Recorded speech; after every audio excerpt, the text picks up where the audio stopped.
Well, good morning, everyone, and welcome to Downtown New Jersey's Downtown Management Forum. Today, we are happy to present downtown funding support with a panel of experts from federal, state, and nonprofit entities to discuss available funding and incentive programs and how you can access them for your downtown.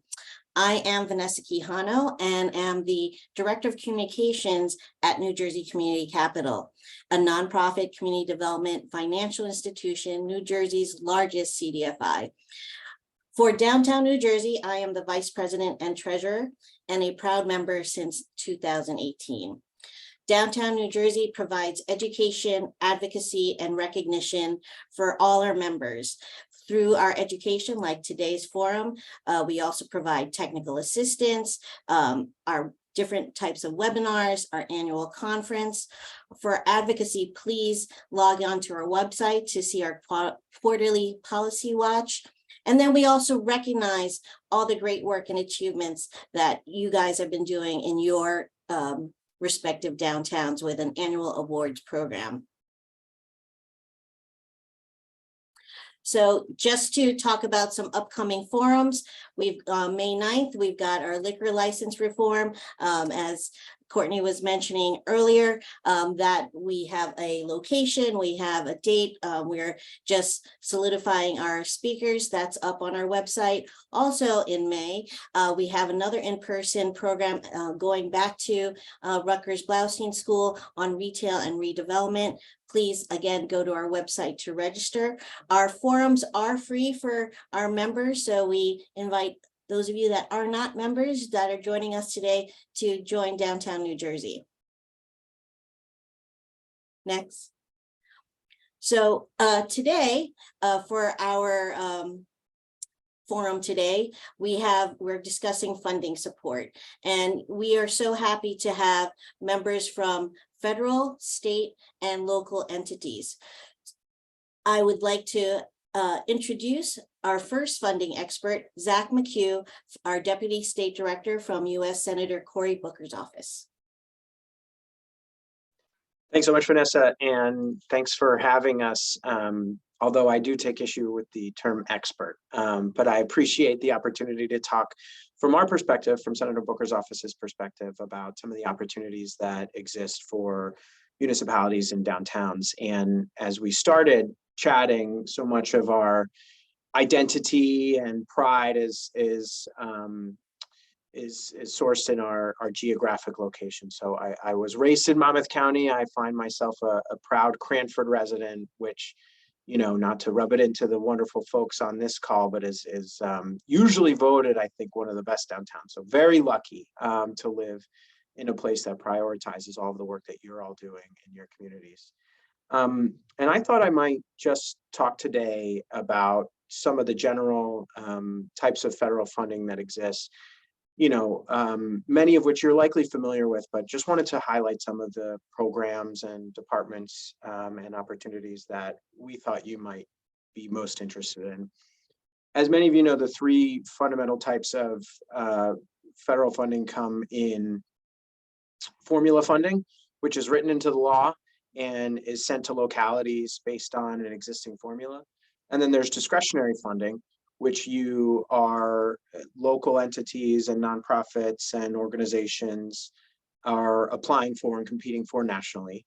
And then there is congressional appropriations, or what we have now come to know as earmarks, but are called congressionally directed spending. For many years, those went away, but 2 years ago, they came back. And so the first one I want to talk about is discretionary funding.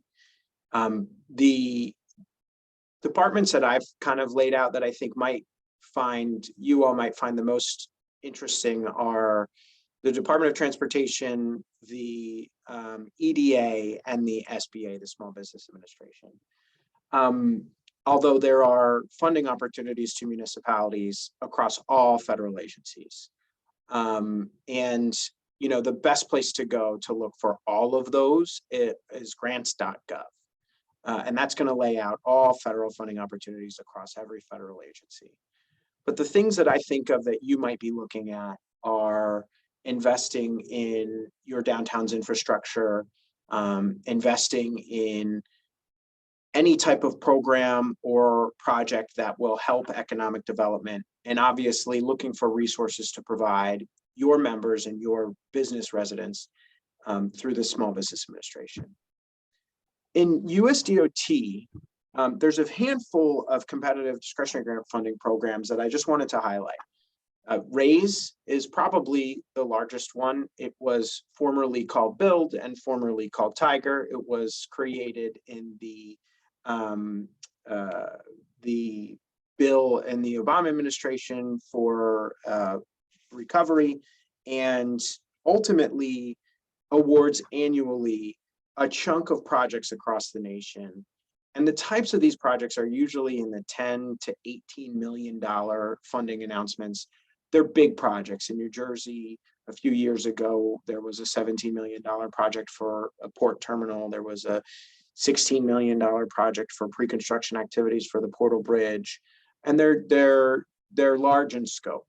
And while they probably don't fit into a small downtowns grant sort of capabilities, it is important to think about when you are looking at regional approaches or any types of projects that are going to benefit movement, mobility, and economic development. There have been highway interchanges, and that's going to, change the landscape of a potential downtown in any given location. So I just wanted to put that on folks' radar. Every year, likely New Jersey gets an award around that amount.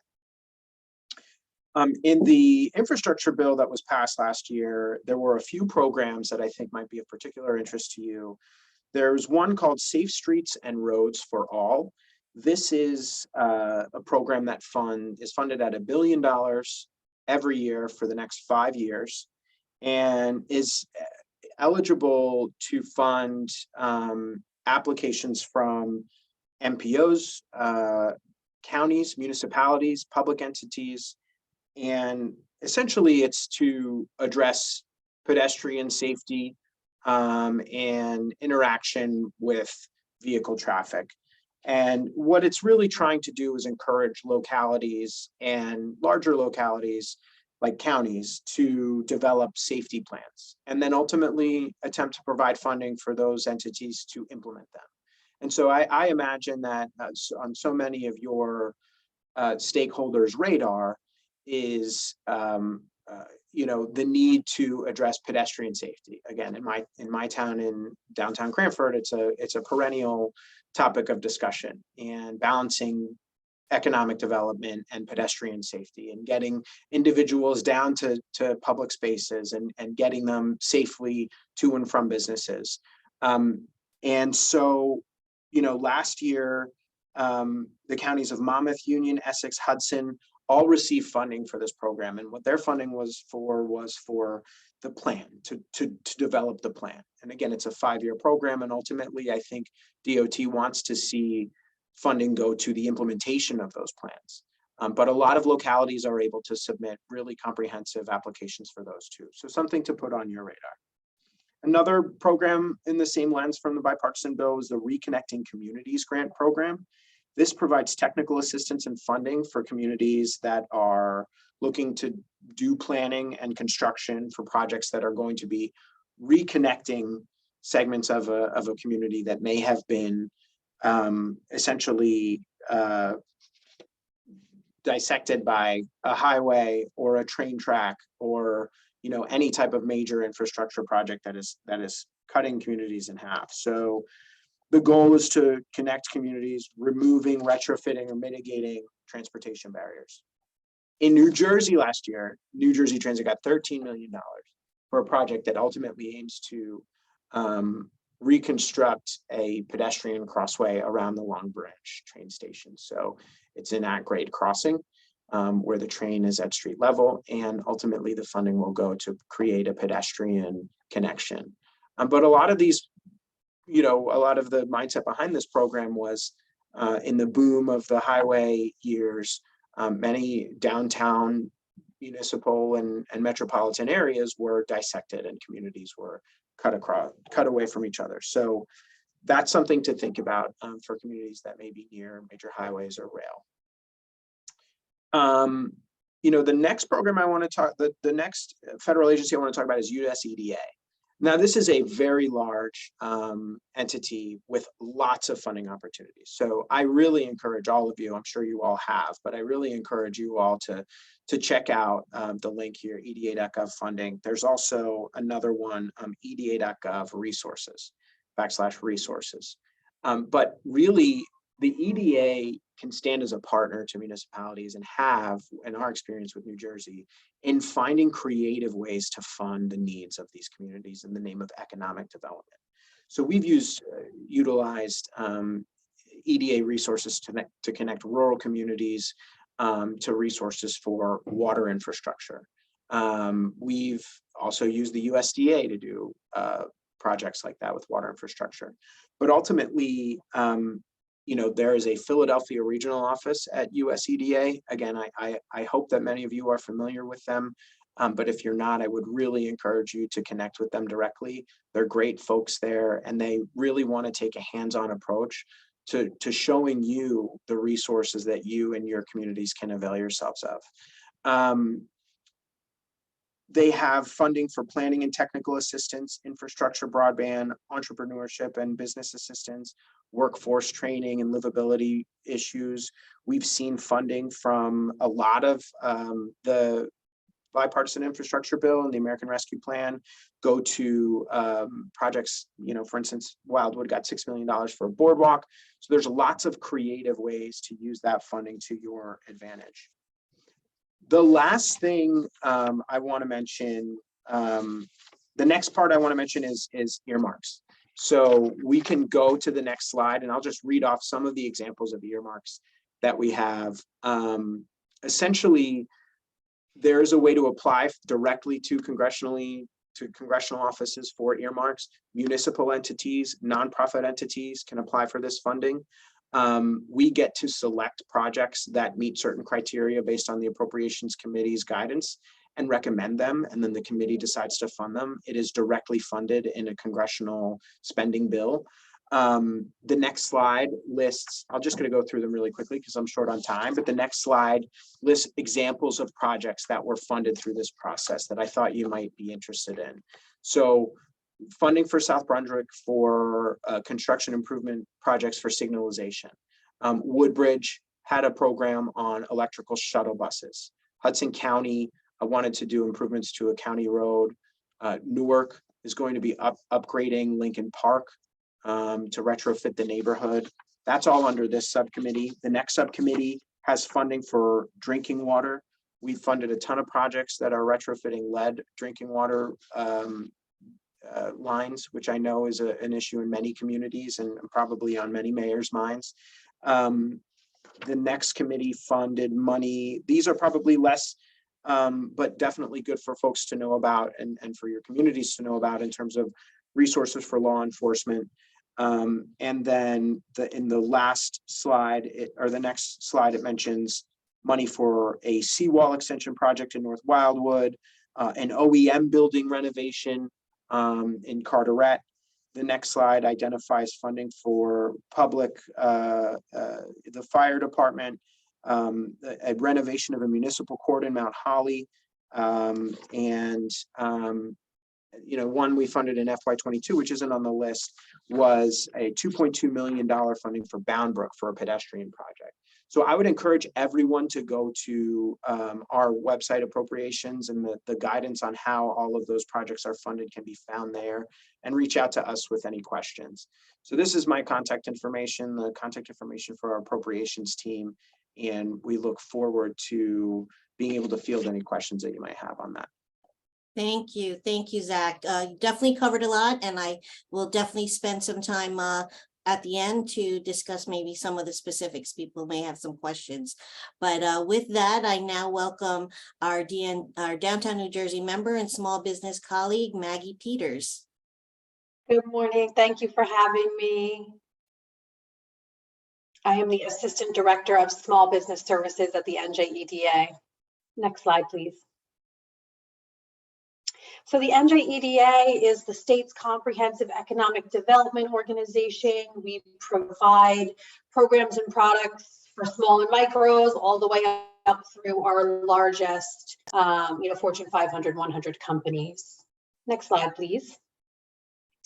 These are the products I'm going to cover today. There's a link on every slide. I'm going to just give you a brief overview on each and then provide you a place to find more information, because I'm pretty sure I have more slides than minutes. Next, please.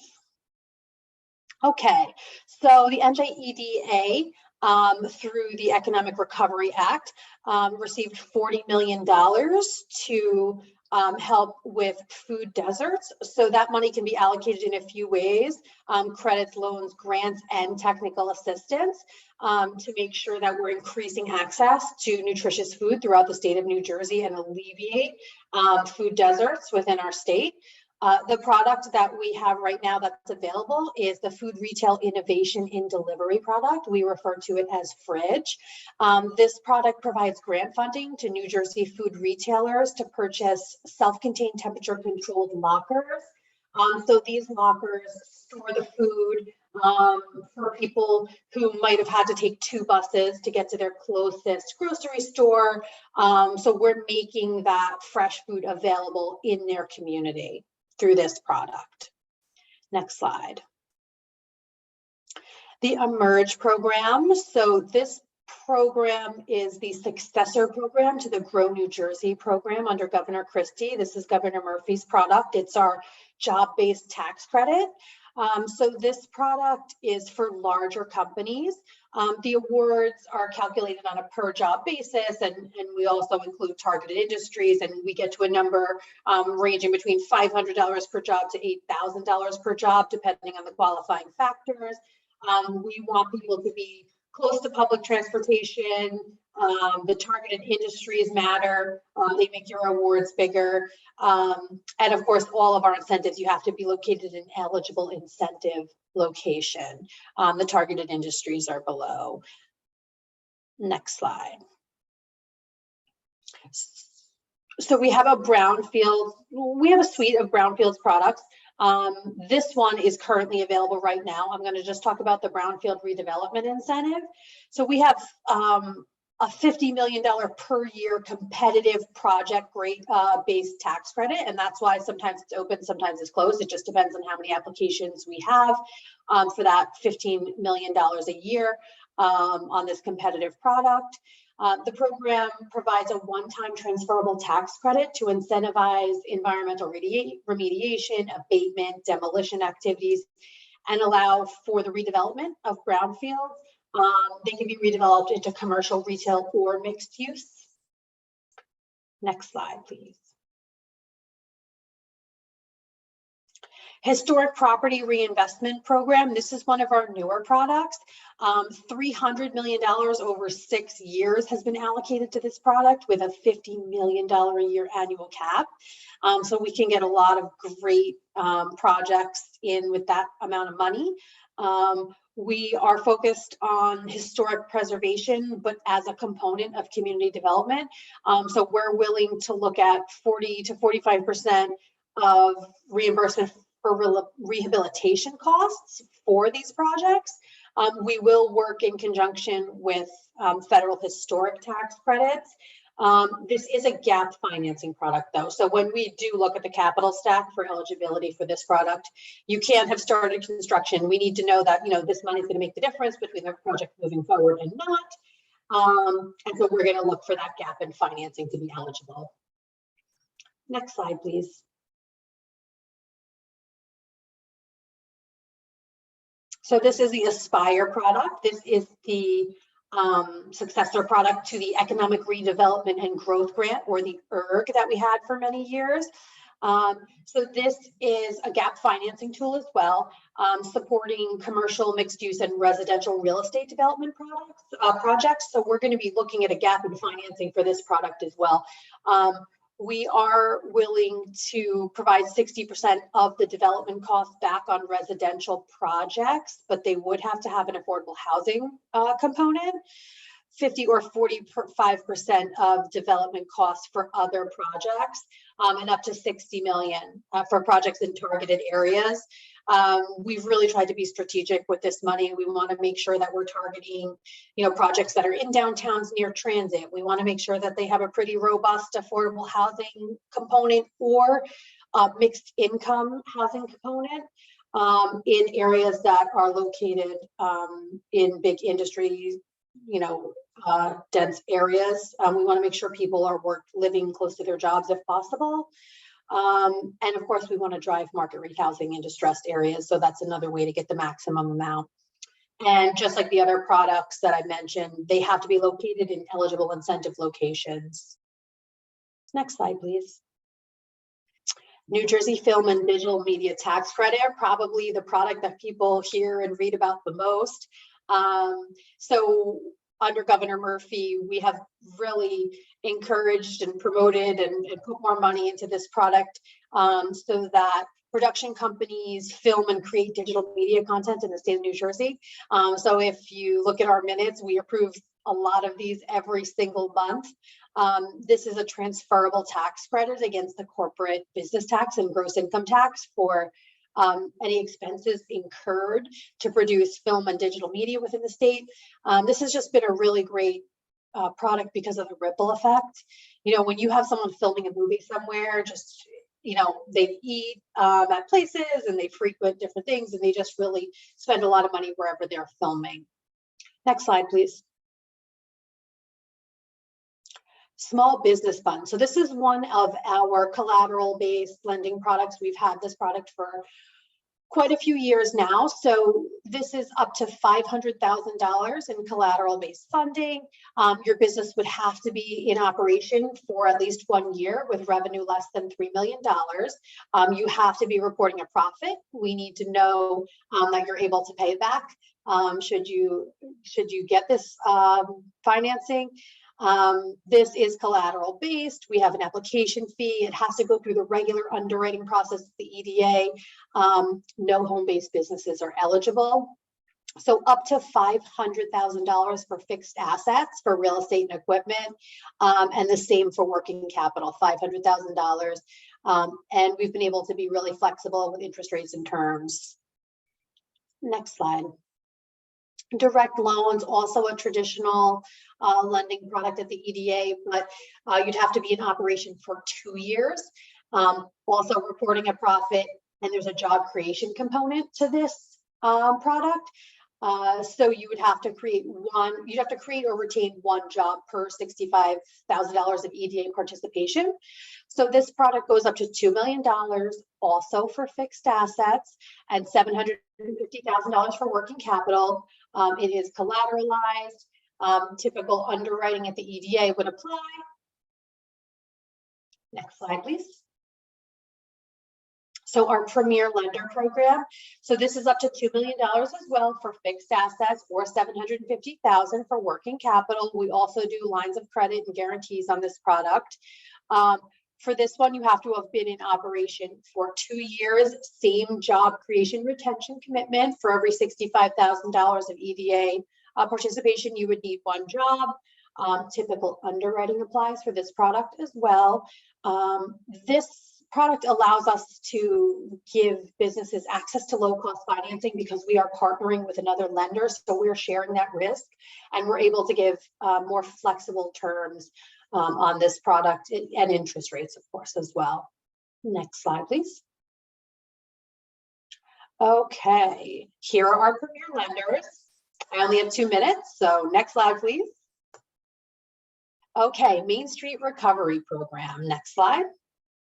So this is a suite of products that were recently approved through an appropriation. So the next products that I'm going to discuss are meant to live on. They're not running out. It's not a federally funded situation. As long as these products are needed and perform well, we expect to have funding for them. So first product, small business lease grant. So these are grants to small and micro businesses to offset the cost of leases that they have recently signed. So this product is in an effort to help small businesses when they really need it most, right? They just signed a lease. They're just going to be investing in their space. Let's see if we can give them a break for signing a 5-year lease. So this is a statewide product. So 5-year leases, within 12 months of your application date are eligible. This product is dispersed in 2 payments. The first payment, when you sign your grant agreement, will have your annual lease payment, and we'll take 20% of that and we'll send you a check for 20% of that first year. 12 months from then, we'll make sure that you're still in good standing with your landlord and your lease payments. And then we'll say, okay, well, here's 20% of your annual lease payment for year 2. So year 2 can be even more in a lot of cases because you've paid the full 12 months. Usually leases go up year after year. So 20% and 20% over a 2-year period. Multiple locations are allowed. It just has to be a new lease. For this product, we do have a 40% set aside for eligible opportunity zone census tracts. And because it is a small and micro product, only an approval fee. So if you are going to get this grant, you're going to pay a $100 approval fee, but there's no application fee to apply. Next slide. Okay, this is a similar product with the same, policy perspective on it. We want to help small and micros when they are signing a new lease, when they are investing in a new space. So we're willing to reimburse 50% of total eligible project costs for businesses doing interior and exterior renovations, the purchase and installation of new furniture, fixtures, and equipment. So we allow home-based businesses in this product, but they will only be able to get reimbursed for furniture, fixtures, and equipment. If you're in a commercial location, we can reimburse for renovations as well. This product is a 1 per EIN. So if you're a business with multiple locations under 1 EIN, bundle those expenses and submit them because it's a 1 per EIN for the life of the product. Same thing for this, opportunity zone set aside of 40% and only an approval fee. Next slide. Okay, small business e-commerce support program. We just launched this. We did it through RFP, so you'll have to go directly to the consultants to utilize it. But what we've done is we have really seen a need for digital marketing services for our small and micros. We know that they have, they need to be having an e-commerce platform, online ordering, appointment booking, digital marketing, social media, that type of thing. So we have hired 7 consultants to work throughout the state, work with our small and micros, help them with these things. The only, there is an eligibility requirement. You have to be restaurant, retail, or personal care, but we're super flexible on what that is. We haven't done NAICS codes. We haven't done anything like that. If we can fit you into one of these boxes and you have one of these needs for web development, optimization, e-com platform, we're going to try to get you in. Next slide. Okay, here's all my links to all my products. And I think that's it for me. Thank you, everybody. Oh, thank you so much, Maggie. You introduced a wealth of information, and we'll, as Courtney said in the chat, we will be sharing the slides and the recording. So now it's my pleasure to introduce my NJCC colleague, Leah Apgar. Great. Thank you, Vanessa.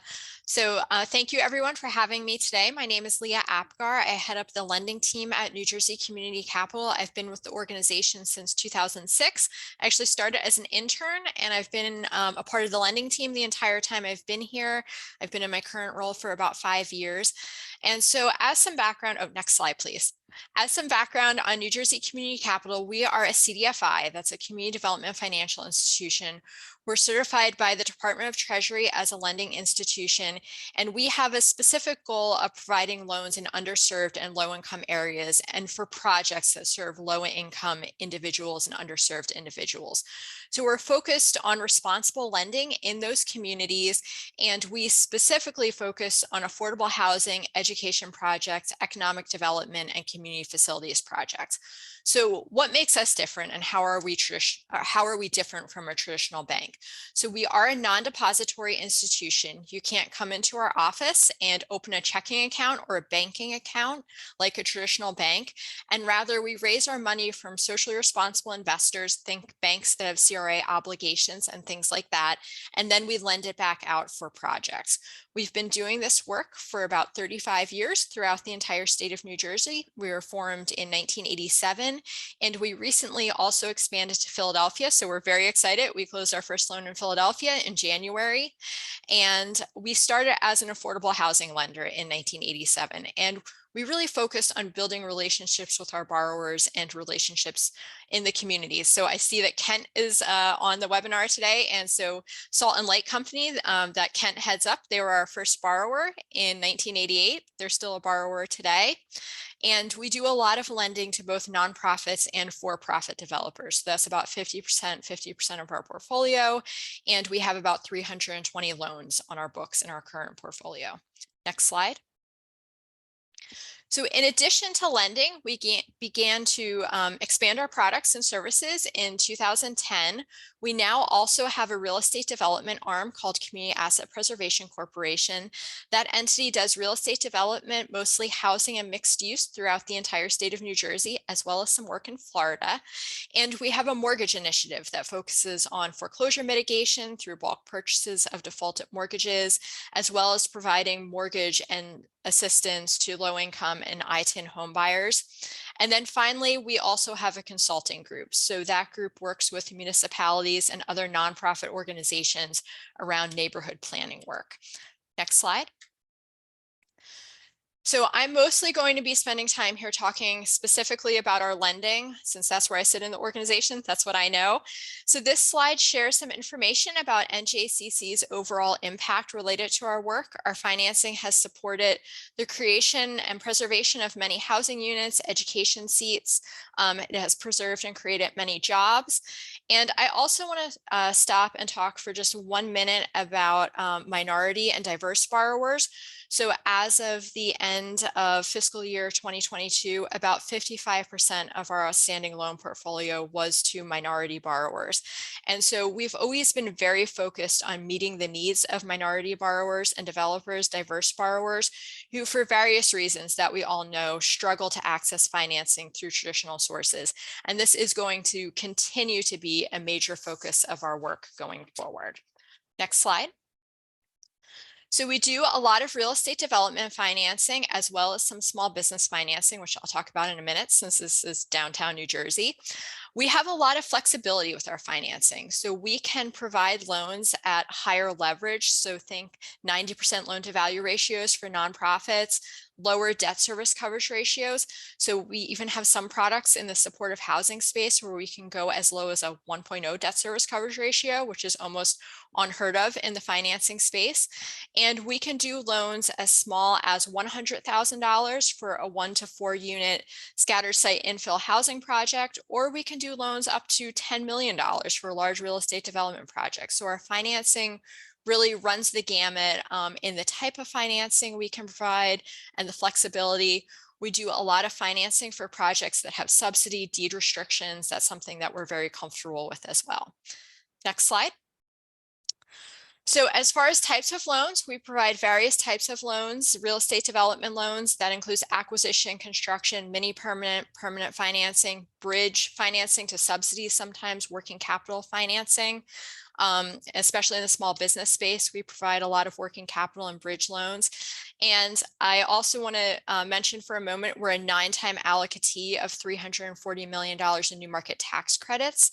So new market tax credits are a financing tool for economic development projects. And to date, we've provided tax credits for 42 transactions in the state of New Jersey. And these range from charter schools, early education centers, community colleges, light industrial facilities, community centers, many different types of projects. So that's another tool that's in our toolkit in the economic development space. So next slide. Small business financing. So this is downtown New Jersey, and I'm sure you all want to hear a little bit about our small business financing. So we first moved into the small business space in 2012 following Superstorm Sandy.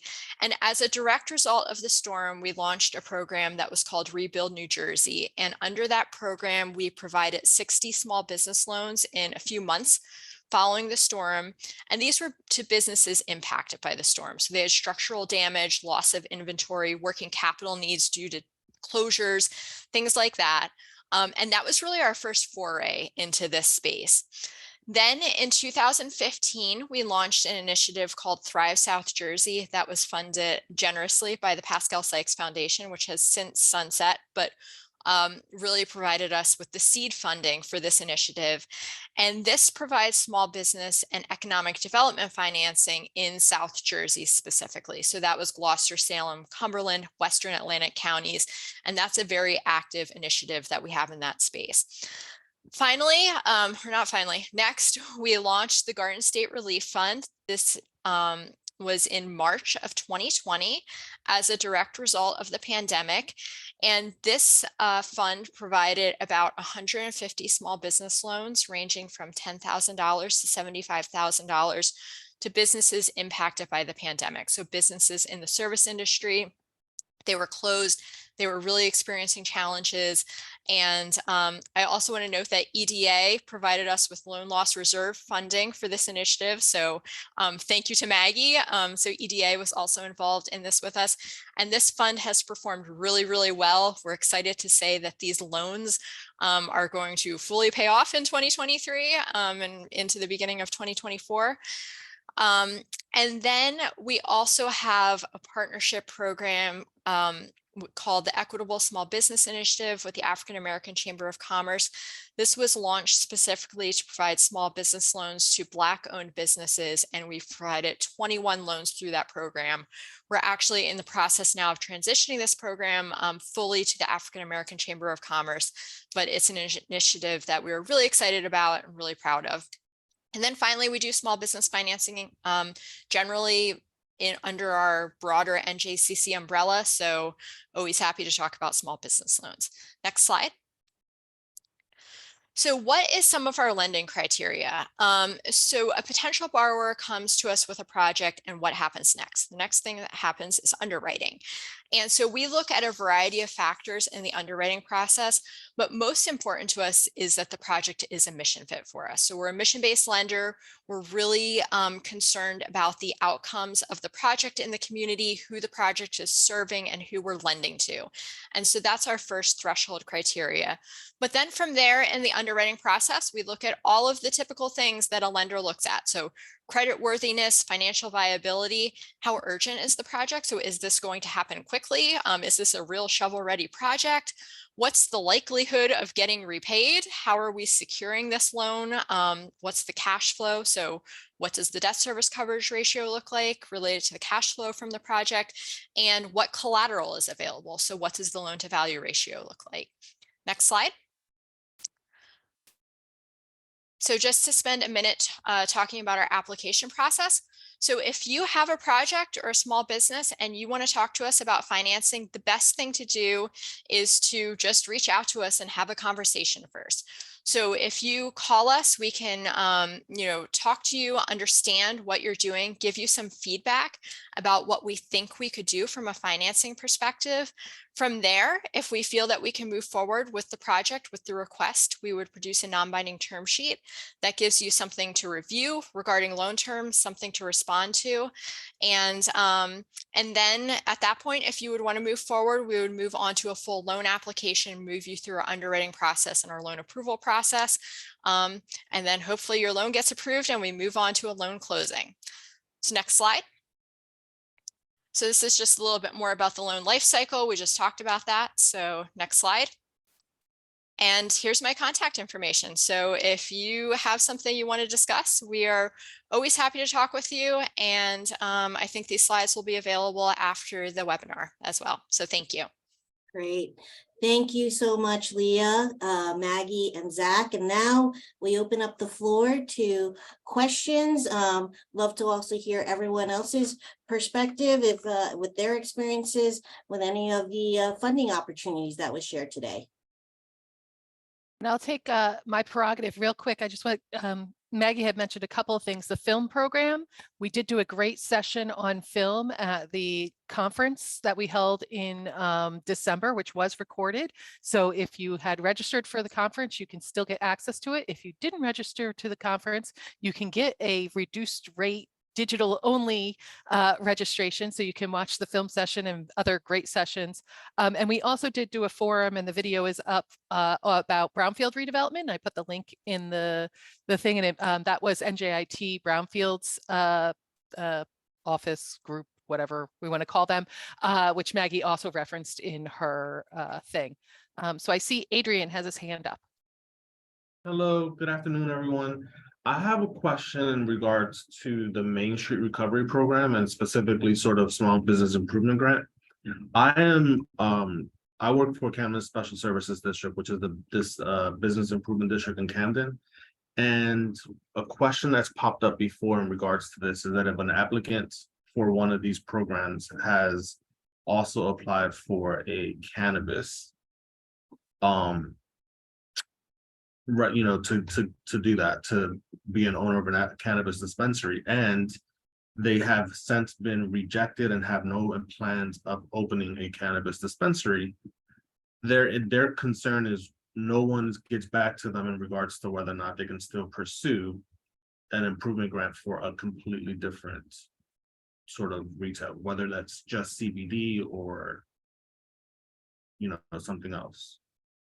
So you can pursue the lease grant and the improvement grant, but you cannot be planning on or have a recreational license.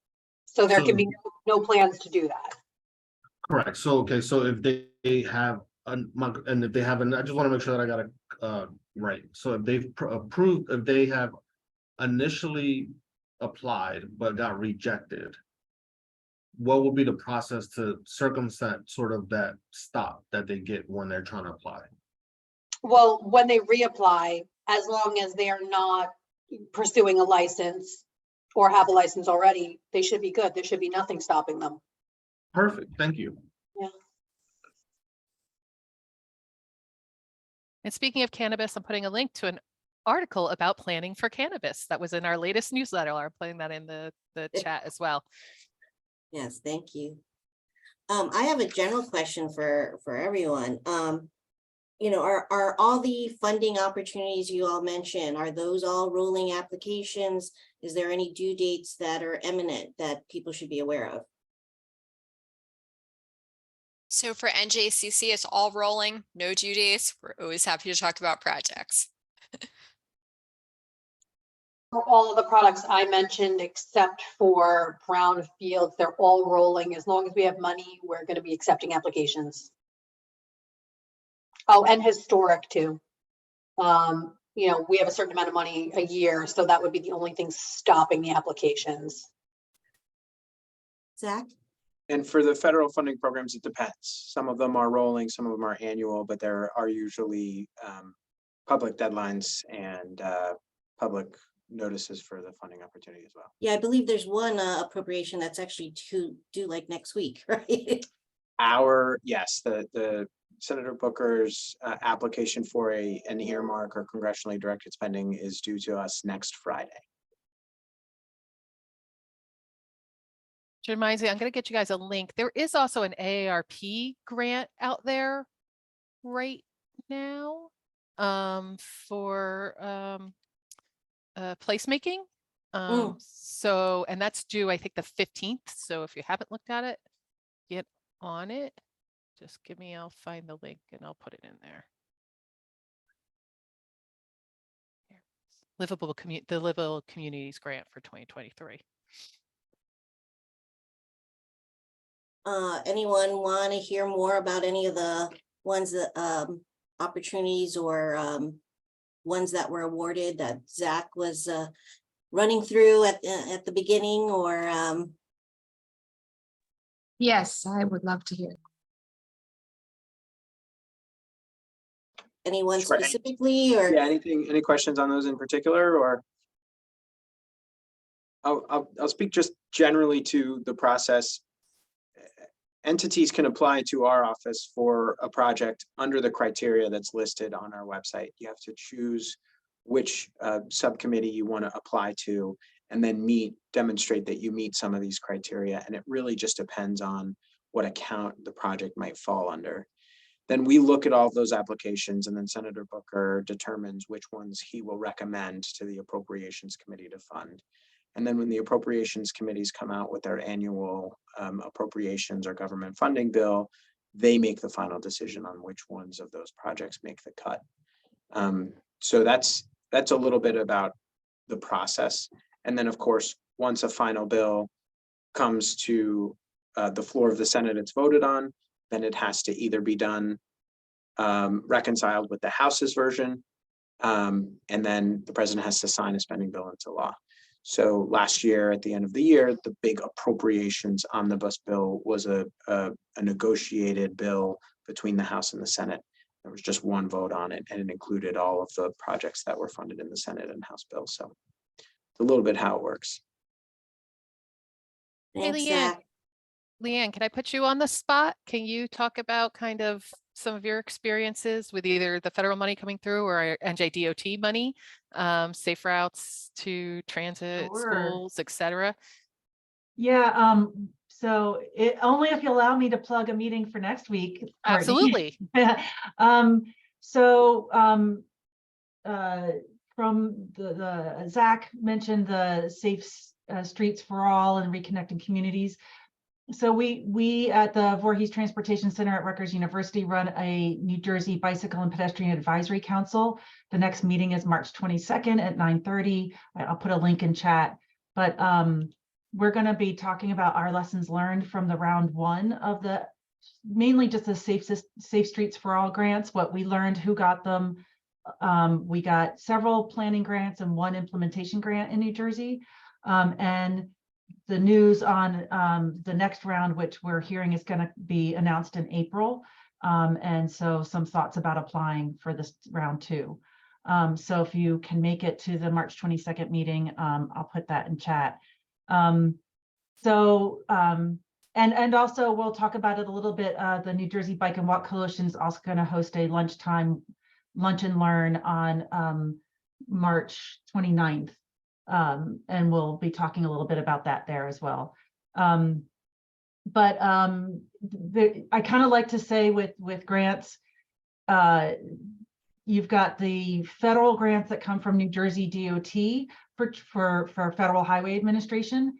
In New Jersey Department of Transportation matches the 20% requirement that the feds require to every state. So in New Jersey, we're lucky. So if you happen to apply for Safe Routes to School funds or transportation alternative funds, you don't have to find that 20% match in New Jersey when you're applying through the Department of Transportation for those funds.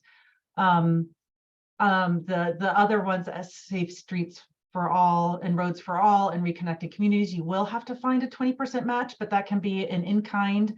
And also you can use state funds like the state gas tax funds that come through state funding through DOT. Those can be part of your 20% match. And most towns in New Jersey do get some sort of municipal aid funding. So that would be like a conversation with usually the business administrator to find out, or whoever the grant writer is, to find out how much money your town may have gotten that can help provide the 20% match. So, and my experience and really what we're seeing with the federal money that's coming through New Jersey DOT, you want to apply for larger grants when using federal monies versus the state money. You can apply for smaller ones. So for example, really the minimum for applying for federal grants, at least for Safe Routes to School and transportation alternatives, is $350,000 for a transportation project. So if you're under $350,000, that's often better for state funding like municipal aid, bikeways, safe streets to transit. Those grants would be better if you've got some smaller projects. So we do run at the Voorhees Transportation Center. We run some grant when the Safe Routes to School or the transportation alternative grants are announced. We run webinars that walk you through them. They're pretty technical webinars, but we want to make sure you're completely walked through the grant application. So we have them already on our YouTube channel. I can share a YouTube link to ones in the past. There's not a lot of changes that happen with these grants for year to year, but sometimes there's little nuances to know about when a new federal bill happens. Sometimes there's something small that changes in it that changes the whole application. So for example, we are likely to see when the state announces the Safe Routes to School grant funding, Safe Routes to School in the federal bill was expanded from K-8 to now K-12 schools. So we're likely going to see the next Safe Routes to School grant will include all public and private schools. So all K through 12 schools and not just the K to 8 schools. So if you are thinking you have an area around a high school that needs improvements for walking and bicycling, that grant should be coming out sometime this year for federal funding. But again, anytime you're talking federal funding, think larger scale, the 350 sort of minimum up to, 1.1, 1.2 million is usually a nice way to think about that, unless you're a bigger city and can afford to spend more money. And that so help? I know she's mentioning a lot about safe routes to school, and we're downtowns, but a lot of you have schools in or near your downtowns. And so it can be a dual benefit there. That's right. And also I know, at least, I don't want to speak for all the TMAs, but I know personally, Easy Ride will come out and do some safe routes audits for you and a safety plan, which having that goes a long way to actually getting the safe routes funding. So you should definitely talk to your TMAs to see what assistance they can provide to you. Yeah. in The pre-planning. TMAs are an amazing free resource that's provided through the Department of Transportation. And if you don't know who your TMA is, we have a link on our Safe Routes to School website. I just put the link into, if you're available and want to join the March 22nd meeting to hear about safe streets and roads for all grants, and what happened with round one. I'll put the Safe Routes website in as well, to where you can find your local transportation management association. They all work on Safe Routes to School projects. They all work on complete streets, which is another terminology, but making streets safe for all ages and abilities. It's these kind of planning documents that go a long way in all the Department of Transportation and other grant applications. So if you don't already have a bicycle and pedestrian master plan or a school travel plan, and I know Jeannie Johnson can talk to that as well, as far as how she's an amazing resource for taking these plans and putting them into grant applications and getting those grants funded. So Thank you, Leanne. Yeah. Yes, thank you. All right, any other questions? Well, unless we hear from someone in the next few seconds, as Courtney mentioned, we will be distributing this presentation slides and I'll make sure recording. all the links are active, and I'll add in some of these other ones from the chat. I'll create a last page on the PowerPoints with extra links. Thank you, Courtney. And thank you so much to our panel of experts, Zach from U.S. Senator Cory Booker's office, Maggie Peters from NJEDA, as well as her colleague Soren, and also to Leah Apgar from New Jersey Community Capital. Before we close, I want to say happy Women's History Month, and I want to recognize all the women team members of downtown New Jersey and all of you joining us today. Your accomplishments and dedication, definitely add to the impact that we have to our community, our municipalities, and to our state. So I especially want to thank our executive director, Courtney Mercer. So everyone have a great weekend, and we look forward to seeing you at either our downtown management forum on liquor license reform, our transportation in your downtown forum at Rutgers on retail and redevelopment in May. And also look forward to our conference in October. So thank you all. We just signed a contract. We'll be in Red Bank this year. It will be fun. So all right. Thank you so much. Have a great Friday.